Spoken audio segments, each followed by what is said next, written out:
नमस्कार दोस्तों, स्वागत है आपका अपने YouTube channel target civil services में। आज है 4 जनवरी और मध्य प्रदेश के डेली करंट अफेयर में आज हम 3 जनवरी और 4 जनवरी से जितने भी इंपॉर्टेंट करंट अफेयर होंगे उन पर डिस्कस करेंगे। तो लेक्चर लास्ट तक ध्यान से देखिएगा। चलिए सबसे पहले हमने जो कल करंट अफेयर थे उसका रिवीजन कर लेते हैं, उसके बाद स्टार्ट करेंगे हम आज के करंट अफेयर। तो कल के करंट अफेयर में पहला क्वेश्चन था हमारा, अच्छी सुविधा देने के मामले में राजा भोज एयरपोर्ट का देश में कौन सा स्थान है? तो राजा भोज एयरपोर्ट का देश में द्वितीय स्थान है। तो इसका आंसर क्या जाएगा? Option number B. ठीक है, द्वितीय स्थान। पहला स्थान किसका है? तो ये राजस्थान के उदयपुर एयरपोर्ट का पहला स्थान है। देखिए अभी हाल ही में हमारे देश में एक कस्टमर सेटिस्फेक्शन सर्वे किया गया तो इसमें यह स्थान मिला है। हमारे मध्य प्रदेश में कितने इंटरनेशनल एयरपोर्ट है? 2 इंटरनेशनल एयरपोर्ट है। ठीक है, कहां पर? एक तो इंदौर में है, एक भोपाल में है। ठीक है, इंदौर में इंटरनेशनल एयरपोर्ट का नाम क्या है? देवी अहिल्याबाई इंटरनेशनल एयरपोर्ट है। इंदौर के इंटरनेशनल एयरपोर्ट का नाम क्या है? देवी अहिल्याबाई इंटरनेशनल एयरपोर्ट है। और भोपाल के इंटरनेशनल एयरपोर्ट का नाम क्या है? राजा भोज इंटरनेशनल एयरपोर्ट है। तो देखिए हमारे मध्य प्रदेश में 2 इंटरनेशनल एयरपोर्ट है और 5 एयरपोर्ट है। ठीक है, 5 एयरपोर्ट कौन कौन से हैं? तो 2 तो यही हो गए और 3 कौन कौन से? एक तो डुमना एयरपोर्ट जिसको हम रानी दुर्गावती एयरपोर्ट भी बोलते हैं, वो कहां पर है? तो जबलपुर डिस्ट्रिक्ट में है। ठीक है, तो डुमना एयरपोर्ट कहां पर है? जबलपुर डिस्ट्रिक्ट में है। और विजय राजे सिंधिया एयरपोर्ट कहां पर है? तो ये ग्वालियर डिस्ट्रिक्ट में है। और सिविल एरोड्रोम एयरपोर्ट कहां पर है? तो ये खजुराहो। मध्य प्रदेश में पहली वायुयान सेवा कब प्रारंभ की गई थी? तो ये 26 जुलाई 1948 में प्रारंभ की गई थी। ठीक है, कहां से कहां तक? तो ये इंदौर से ग्वालियर तक। इंदौर में कौन सा एयरपोर्ट है? देवी अहिल्या इंटरनेशनल एयरपोर्ट है। और ग्वालियर में कौन सा एयरपोर्ट है? विजय राजे सिंधिया एयरपोर्ट है। और हमारे मध्य प्रदेश से पहली इंटरनेशनल उड़ान कहां से स्टार्ट हुई थी? तो ये भोपाल से स्टार्ट हुई थी। ठीक है, कब हुई थी? तो ये 2010 में हुई थी। इंदौर एयरपोर्ट से पहली अंतरराष्ट्रीय उड़ान कब स्टार्ट हुई थी? तो ये 3 अप्रैल 2019 से स्टार्ट हुई थी। ठीक है, तो भोपाल से कब स्टार्ट हुई थी? 2010 में। और इंदौर से इंटरनेशनल उड़ान कब स्टार्ट हुई थी? तो ये 2019 में। और सामान की होम डिलीवरी करने वाला देश का पहला एयरपोर्ट कौन सा है? तो वो भी देवी अहिल्या इंटरनेशनल एयरपोर्ट इंदौर है। मध्य प्रदेश का सबसे बड़ा व व्यस्ततम एयरपोर्ट वो भी देवी अहिल्याबाई इंटरनेशनल एयरपोर्ट ही है। फ्लाई डिवाइन एक भारतीय एयरलाइंस है। कौन सी? Fly divine. ठीक है, तो इसका मुख्यालय कहां पर है? तो ये भी इंदौर में है। ये मोस्ट इंपॉर्टेंट है, याद रखिएगा। फ्लाई डिवाइन का मुख्यालय इंदौर डिस्ट्रिक्ट में है। इसके अभी प्रमुख कौन है? दिनेश गुप्ता है। किस राज्य सरकार के द्वारा भूमाफियाओं से मुक्त अतिक्रमित शासकीय भूमि पर गरीब आवासहीन परिवारों के लिए स्वराज कॉलोनियां बसाई जाएंगी? तो ये हमारी मध्य प्रदेश गवर्नमेंट के द्वारा। तो इसका आंसर हो जाएगा ऑप्शन नंबर ए। ठीक है, मध्य प्रदेश गवर्नमेंट के द्वारा स्वराज कॉलोनियां बसाई जाएंगी। और कहां पर? जो भूमाफियाओं से मुक्त की गई है अतिक्रमित जमीन, तो उन पर। और देखिए अभी इसकी शुरुआत कर भी दी गई है हमारे मध्य प्रदेश के मुख्यमंत्री शिवराज सिंह चौहान जी द्वारा। तो इसकी शुरुआत कहां से की गई है? हमारे मध्य प्रदेश की राजधानी भोपाल के नीलवड़ से इसकी शुरुआत की गई है। रूफटॉप सोलर नेट मीटर के मामले में मध्य प्रदेश का कौन सा शहर प्रथम स्थान पर है? तो ये इंदौर शहर।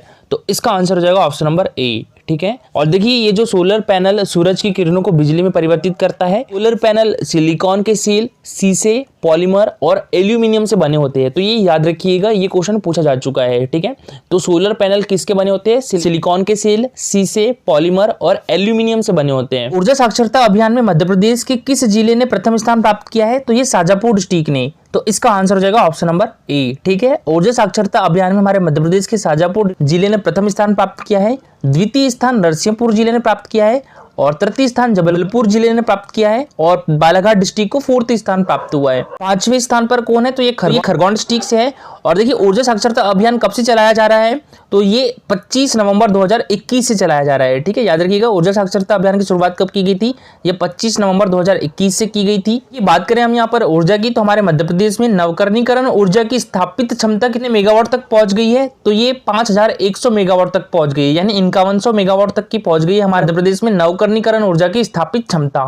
पर्यटन स्थल सांची को सोलर सिटी के रूप में विकसित किया जाना प्रस्तावित है। और देखिए दोस्तों यहाँ पर याद रखिएगा सागर जिले में लगभग 1500 मेगावाट। ठीक है, सागर जिले में लगभग 1500 मेगावाट क्षमता की सौर पार्क परियोजना। ओमकारेश्वर जलाशय में लगभग 600 मेगावाट की क्षमता की फ्लोटिंग सौर परियोजना। याद रखिएगा कितने मेगावाट की? 600 मेगावाट की फ्लोटिंग सौर परियोजना ओमकारेश्वर जलाशय में। और छतरपुर डिस्ट्रिक्ट में लगभग 1500 मेगावाट सौर परियोजना स्थापित करने की कार्यवाही प्रचलित है। और हमारे मध्य प्रदेश में 750 मेगावाट क्षमता की पवन एवं सोलर हाइब्रिड परियोजना की स्थापना स्थापना की जा रही है। और देखिए यहाँ पर हम बजट की बात करें ऊर्जा क्षेत्र में, तो देखिए 2021-22 में हमारे मध्य प्रदेश का ऊर्जा क्षेत्र में बजट कितना था, तो ये 17,908 करोड़ रुपए था। ये कब की बात हो रही है, वर्ष 2021-22 के लिए। और 2022-23 में बजट कितना कर दिया गया था ऊर्जा क्षेत्र में, 23,255 करोड़ रुपए। ठीक है, तो ये लगभग कितने प्रतिशत बढ़ाया गया था, 30% बढ़ाया गया था। 30% बढ़ाया गया था, तो ये परसेंट याद रखिएगा। ठीक है, ऊर्जा क्षेत्र में कितने प्रतिशत की वृद्धि की गई थी, 30% की वृद्धि की गई थी बजट क्षेत्र में। नेक्स्ट क्वेश्चन है हमारा, मध्य प्रदेश की किस एकेडमी के निदेशक डॉक्टर विकास दवे को केंद्र सरकार की साहित्य एकेडमी में जनरल काउंसिल का सदस्य बनाया गया है? तो ये मध्य प्रदेश साहित्य एकेडमी के निदेशक है डॉक्टर विकास दवे। तो इसका आंसर हो जाएगा ऑप्शन नंबर बी। ठीक है, मध्य प्रदेश साहित्य एकेडमी के निदेशक डॉक्टर विकास दवे को केंद्र सरकार की साहित्य एकेडमी में जनरल काउंसिल का सदस्य बनाया गया है, और यह है डॉक्टर विकास दवे। देखिए बात करें हम यहाँ पर मध्य प्रदेश साहित्य एकेडमी की, तो इसकी स्थापना कब की गई थी, ये 1954 में की गई थी। ठीक है, मध्य प्रदेश साहित्य एकेडमी की स्थापना कब की गई थी, ये 1954 में की गई थी। और इसका मुख्यालय कहाँ पर है, तो ये हमारे मध्य प्रदेश की राजधानी भोपाल में है। और देखिए हमारे मध्य प्रदेश में जितनी भी एकेडमी है ना, जैसे रविंद्र भवन, मध्य प्रदेश कला परिषद, मध्य प्रदेश साहित्य परिषद, मध्य प्रदेश हिंदी ग्रंथ एकेडमी, मतलब जितनी भी एकेडमी है सारी भोपाल में है। एकेडमियों का जो मुख्यालय है वो भोपाल में है। मात्र मध्य प्रदेश कालिदास जो एकेडमी है इसका मुख्यालय कहाँ पर है, तो ये उज्जैन डिस्ट्रिक्ट में है। और मध्य प्रदेश कालिदास एकेडमी की स्थापना कब की गई थी, तो ये 1978 में की गई थी। मध्य प्रदेश साहित्य एकेडमी 2020 से किसे सम्मानित किया गया है, तो ये आशुतोष शर्मा को सम्मानित किया गया है। ठीक है, तो मध्य प्रदेश साहित्य एकेडमी 2020 से किसे सम्मानित किया गया है, आशुतोष शर्मा को सम्मानित किया गया है। बात करें यहाँ पर हम मध्य प्रदेश उर्दू एकेडमी की, तो मध्य प्रदेश उर्दू एकेडमी की स्थापना कब की गई थी, ये 1976 में की गई थी। इसका मुख्यालय भी भोपाल डिस्ट्रिक्ट में है। बात करें उस्ताद अलाउद्दीन खां संगीत एकेडमी, तो उस्ताद अलाउद्दीन खां संगीत एकेडमी कहाँ पर है, तो ये भी हमारे मध्य प्रदेश की राजधानी भोपाल में है, और इसकी स्थापना 1979 में की गई थी। अगर क्वेश्चन पूछा जाए कि तलाश अ जौहर कार्यक्रम की शुरुआत किस अकादमी के द्वारा की गई है, तो ये मध्य प्रदेश उर्दू एकेडमी के द्वारा की गई है। ठीक है, तो मध्य प्रदेश उर्दू एकेडमी के द्वारा तलाश ए जौहर कार्यक्रम की शुरुआत की गई है। तो अब स्टार्ट करते हैं आज की करंट अफेयर। तो आज की करंट अफेयर में पहला क्वेश्चन है हमारा, हाल ही में प्रजापति ब्रह्म कुमारी ईश्वरीय विश्वविद्यालय के द्वारा आयोजित मेरा मध्य प्रदेश व्यसन मुक्त मध्य प्रदेश अभियान का शुभारंभ किसने किया है, तो ये हमारे मध्य प्रदेश के राज्यपाल मंगूभाई पटेल जी के द्वारा किया गया है। तो इसका आंसर क्या जाएगा, ऑप्शन नंबर बी। ठीक है, मंगूभाई पटेल। शिवराज सिंह चौहान जी हमारे मध्य प्रदेश के मुख्यमंत्री है। रवि विजय कुमार मलिमत हमारे मध्य प्रदेश हाईकोर्ट के मुख्य न्यायाधीश है। और हमारे मध्य प्रदेश हाईकोर्ट के प्रथम मुख्य न्यायाधीश कौन थे, तो ये मोहम्मद हिदायतुल्लाह जी थे। गिरीश गौतम हमारे मध्य प्रदेश विधानसभा के अध्यक्ष हैं। और हमारे मध्य प्रदेश विधानसभा के प्रथम अध्यक्ष कौन थे, श्री कुंजीलाल दुबे जी थे। मध्य प्रदेश के प्रथम राज्यपाल कौन थे, डॉक्टर पट्टाभी सीतारमैया जी थे। और मध्य प्रदेश की प्रथम महिला राज्यपाल कौन थी, सुश्री सरला ग्रेवाल थी। और अभी हाल ही में प्रजापति ब्रह्म कुमारी ईश्वरीय विश्वविद्यालय के द्वारा मेरा मध्य प्रदेश व्यसन मुक्त मध्य प्रदेश अभियान का शुभारंभ किसके द्वारा किया गया, तो हमारे मध्य प्रदेश के राज्यपाल श्री मंगूभाई पटेल जी ने किया है। देखिए राज्यपाल श्री मंगूभाई पटेल जी के द्वारा 2 जनवरी 2023 को प्रजापति ब्रह्म कुमारी ईश्वरीय विश्वविद्यालय के द्वारा आयोजित मेरा मध्य प्रदेश व्यसन मुक्त मध्य प्रदेश अभियान का शुभारंभ किया है। राज्यपाल श्री मंगूभाई पटेल ने कहा है कि मेरा भारत स्वस्थ भारत राष्ट्रीय अभियान विगत कई वर्षों से संस्था द्वारा उन्नत और विकसित भारत निर्माण की दिशा में चलाया जा रहा है। और हमारे मध्य प्रदेश स्तर पर संस्था के द्वारा मेरा मध्य प्रदेश व्यसन मुक्त मध्य प्रदेश अभियान का शुभारंभ सराहनीय है। और देखिए विश्व के 137 देशों में सेवारत अंतर्राष्ट्रीय संस्था प्रजापति ब्रह्म कुमारी ईश्वरीय विश्वविद्यालय के द्वारा डिजिटल मीडिया में 20वां वर्ष में प्रवेश पर एमपी पोस्ट को सम्मानित किया गया था। कब सम्मानित किया गया था, ये मई 2022 में। इस क्वेश्चन है हमारा, मध्य प्रदेश में राज्य स्तरीय रोजगार दिवस कार्यक्रम का आयोजन कब किया जाएगा, तो ये 13 जनवरी को किया जाएगा। तो इसका आंसर हो जाएगा ऑप्शन नंबर ए। ठीक है, 13 जनवरी को हमारे मध्य प्रदेश में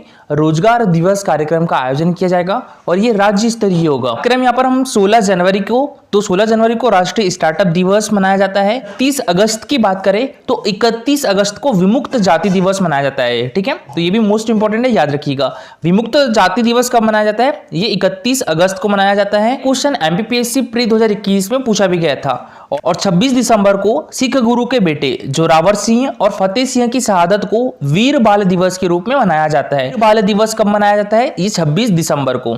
चारों डे मोस्ट इंपॉर्टेंट है, तो याद रखिएगा। युवा समागम कार्यक्रम 13 जनवरी के साथ ही रोजगार कार्यक्रम भी सम्मिलित रूप से किया जाएगा। भोपाल में प्रस्तावित इस कार्यक्रम में मुख्यमंत्री श्री शिवराज सिंह चौहान मुख्य अतिथि होंगे और उच्च शिक्षा विभाग द्वारा स्वामी विवेकानंद जयंती पर 12 एवं 13 जनवरी 2023 को युवा संवाद एवं युवा समागम कार्यक्रम किया जा रहा है। नेक्स्ट क्वेश्चन है हमारा, मध्य प्रदेश के पहले शिव शक्ति रिट्रीट सेंटर की सद्भावना ऑडिटोरियम एवं शिवदर्शन आर्ट गैलरी का वर्चुअल शुभारंभ किसके द्वारा किया गया है? तो ये हमारे देश की महामहिम राष्ट्रपति द्रौपदी मुर्मू जी के द्वारा किया गया है। तो इसका आंसर किया जाएगा ऑप्शन नंबर बी। ठीक है, अभी हाल ही में हमारे देश की राष्ट्रपति द्रौपदी मुर्मू ने हमारे मध्य प्रदेश के पहले शिव शक्ति रिट्रीट सेंटर के सद्भावना ऑडिटोरियम एवं शिवदर्शन आर्ट गैलरी का वर्चुअल शुभारंभ किया है। और ये कहां पर किया है? तो ये हमारे देश की आर्थिक एवं औद्योगिक राजधानी इंदौर में किया है। अब बात करें यहाँ पर, देखिए हमारे देश की राष्ट्रपति कौन है? द्रौपदी मुर्मू है। कौन से नंबर की राष्ट्रपति है? तो ये 15वें नंबर की राष्ट्रपति है। ठीक है, और हमारे देश के प्राइम मिनिस्टर कौन है? नरेंद्र मोदी, ये भी 15वें नंबर के हमारे देश के प्राइम मिनिस्टर है। और हमारे देश के उपराष्ट्रपति कौन है? श्री जगदीप धनखड़ है। और जगदीप धनखड़ कौन से नंबर के राष्ट्रपति है? 16वें नंबर के राष्ट्रपति है। ठीक है, और ओम बिरला लोकसभा अध्यक्ष है। और ये कौन सी लोकसभा के अध्यक्ष है? 17वीं लोकसभा के अध्यक्ष है। ठीक है, तो 17वीं लोकसभा के अध्यक्ष कौन है? ओम बिरला जी है। गृह मंत्री कौन है हमारे देश के? तो ये अमित शाह है। तो देखिए ब्रह्म कुमारी संस्था के मध्य प्रदेश के पहले शिव शक्ति रिट्रीट सेंटर के सद्भावना ऑडिटोरियम एवं शिवदर्शन आर्ट गैलरी का 3 जनवरी को महामहिम राष्ट्रपति द्रौपदी मुर्मू ने वर्चुअल शुभारंभ किया। नेमावर रोड पर इंडेक्स मेडिकल कॉलेज के पास निर्माणाधीन रिट्रीट सेंटर के पहले चरण में संपन्न कार्यों का शिलान्यास किया गया है। और इस मौके पर रिट्रीट सेंटर में आयोजित कार्यक्रम में मुख्य अतिथि के रूप में राष्ट्रीय अनुसूचित जनजाति आयोग के अध्यक्ष हर्ष चौहान, इनका संबंध हमारे मध्य प्रदेश से ही है। मध्य प्रदेश के जल संसाधन मंत्री तुलसीराम सिलावट, हमारे मध्य प्रदेश की संस्कृति मंत्री ऊषा ठाकुर एवं सांसद इंदौर के शंकर लालवान भी मौजूद थे। और शिव शक्ति रिट्रीट सेंटर की नींव कब रखी गई थी? तो ये 2019 में रखी गई थी। यह संस्थान का मध्य प्रदेश का पहला रिट्रीट सेंटर है जहां संपूर्ण निर्माण कार्य होने के बाद एक साथ 800 लोग रहने की व्यवस्था रहेगी। नेक्स्ट क्वेश्चन है हमारा, देश की पहली सरकारी होम्योपैथी फार्मेसी मध्य प्रदेश के किस जिले में शुरू की जाएगी? तो ये हमारे मध्य प्रदेश की राजधानी भोपाल में शुरू की जाएगी। तो इसका आंसर क्या जाएगा? Option number B, Bhopal. ठीक है, तो भोपाल में देश की पहली सरकारी होम्योपैथी फार्मेसी स्टार्ट की जाएगी। देखिए सरकारी क्षेत्र की देश की पहली होम्योपैथी फार्मेसी भोपाल स्थित सरकारी होम्योपैथिक कॉलेज में इस वर्ष से शुरू हो जाएगी। और कुछ दवाएं बनाने के साथ ही इसकी शुरुआत होगी और बाद में उत्पादन बढ़ाया जाएगा। और यहाँ हर साल 20 करोड़ रुपए तक की दवाएं बनाने का लक्ष्य रखा गया है। नेक्स्ट क्वेश्चन है हमारा, स्टार्टअप ब्लिंक रिपोर्ट के अनुसार देश में इंदौर किस स्थान पर है? तो ये 14वें स्थान पर है। इसका आंसर हो जाएगा ऑप्शन नंबर ए। और भोपाल किस स्थान पर है? तो ये 29वें स्थान पर है। तो इंदौर स्टार्टअप ब्लिंक रिपोर्ट में 14वें स्थान पर है और भोपाल 29वें स्थान पर है। तो देखिए मध्य प्रदेश अब स्टार्टअप का हब बन रहा है और मध्य प्रदेश देश के उन अग्रणी राज्यों में शामिल है जो स्टार्टअप के लिए विश्व स्तरीय इकोसिस्टम प्रदान करते हैं। स्टार्टअप ब्लिंक रिपोर्ट के अनुसार देश में इंदौर 14वें और भोपाल 29वें स्थान पर है। मध्य प्रदेश के 2500 से अधिक स्टार्टअप भारत सरकार के उद्योग और आंतरिक व्यापार संवर्धन विभाग में पंजीकृत हैं। इनमें से 1100 से अधिक स्टार्टअप महिला उद्यमियों द्वारा चलाए जा रहे हैं। इसके अलावा मध्य प्रदेश में 45 से अधिक इंक्यूबेटर प्रारंभिक चरण के स्टार्टअप को विकसित करने के लिए कार्यरत है। और केंद्र सरकार का कपड़ा परिधान मंत्रालय का इंक्यूबेशन सेंटर कहां पर है? तो ये ग्वालियर में है। देश में स्टार्टअप आंदोलन को गति देने और आत्मनिर्भर मध्य प्रदेश के रोड मैप 2023 के उद्देश्यों को पूरा करने के लिए राज्य सरकार ने एमपी स्टार्टअप नीति और कार्यान्वयन योजना 2022 शुरू की है। इसके बाद इंदौर में 11 व 12 जनवरी 2023 को होने वाले ग्लोबल इन्वेस्टर समिट 2023 के दौरान एमपी स्टार्टअप इकोसिस्टम पर विशेष सत्र का आयोजन किया जाएगा, जिसमें सरकार की नीतियों और योजनाओं की विस्तृत जानकारी दी जाएगी। देखिए दोस्तों, कल का हमारा क्वेश्चन था मध्य प्रदेश में लाडली लक्ष्मी योजना 2.0 का शुभारंभ कब किया गया था? तो ये 2 नवंबर 2022 को किया गया था। तो इसका आंसर क्या जाएगा? Option number B. ठीक है, हमारे मध्य प्रदेश में लाडली लक्ष्मी योजना 2.0 का शुभारंभ 2 नवंबर 2022 को शुरू किया गया था। कहां से शुरू किया गया था? तो ये हमारे मध्य प्रदेश की राजधानी भोपाल से शुरू किया गया था। तो ये भी याद रखिएगा, ये मोस्ट इंपॉर्टेंट क्वेश्चन है। और देखिए लाडली लक्ष्मी उत्सव कब मनाया गया था मध्य प्रदेश में? तो ये 8 मई को मनाया गया था। ठीक है, 8 मई को लाडली लक्ष्मी उत्सव मनाया गया था। और इसके बाद 2 नवंबर 2022 को लाडली लक्ष्मी योजना 2.0 का शुभारंभ किया गया था। बिरसा मुंडा जयंती कब मनाई जाती है? तो ये 15 नवंबर को मनाई जाती है। ठीक है, और 15 नवंबर 2022 को ही हमारे मध्य प्रदेश में पेसा एक्ट लागू किया गया था। ये भी मोस्ट इंपॉर्टेंट है। ठीक है, याद रखिएगा, हमारे मध्य प्रदेश में पेसा एक्ट कब से लागू हुआ है? तो ये 15 नवंबर 2022 से स्टार्ट हुआ है।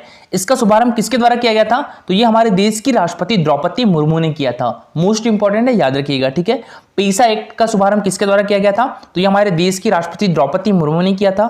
कब किया था? तो ये 15 नवंबर 2022 से किया था। टाटा मामा बलिदान दिवस कब मनाया जाता है? तो ये 4 दिसंबर को मनाया जाता है। ठीक है, तो ये भी याद रखिएगा, मोस्ट इंपॉर्टेंट है। ठीक है, 8 मई को लाडली लक्ष्मी उत्सव, 2 नवंबर को लाडली लक्ष्मी योजना 2.0 का शुभारंभ किया गया था, 15 नवंबर को पेसा एक्ट लागू किया गया था हमारे मध्य प्रदेश में बिरसा मुंडा की जयंती पर, और 4 दिसंबर को टाटा मामा भील बलिदान दिवस मनाया जाता है। और आज के लिए आपका क्वेश्चन है, हाल ही में स्वच्छ सर्वेक्षण 2022 में लगातार 6वीं बार मध्य प्रदेश के किस शहर को स्वच्छतम शहर का अवार्ड प्रदान किया गया है? इंदौर, भोपाल, रतलाम या विदिशा? तो इसका आंसर पूरा डिटेल में दीजिएगा।